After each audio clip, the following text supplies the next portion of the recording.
we go. You guys voted, so here's the solenoid valve Mark 1. I'm going back and recreating a lot of the old web shooters that have been made throughout the years. I feel like if this is all documented a little better, and we have a video archive of all these shooters, what they do and why they got weaned out and moved on with, it will give others a better understanding being new to web shooter creation.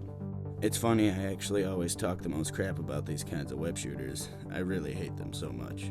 They're so bulky and impractical, and they really can't handle any other formulas but butane formulas. I'm going to make a test video with these next and show and explain how and why these don't work out too great with some of the newer formulas or any of mine. So be sure to stay tuned for that. Thank you all so much for watching. Be sure to like and subscribe.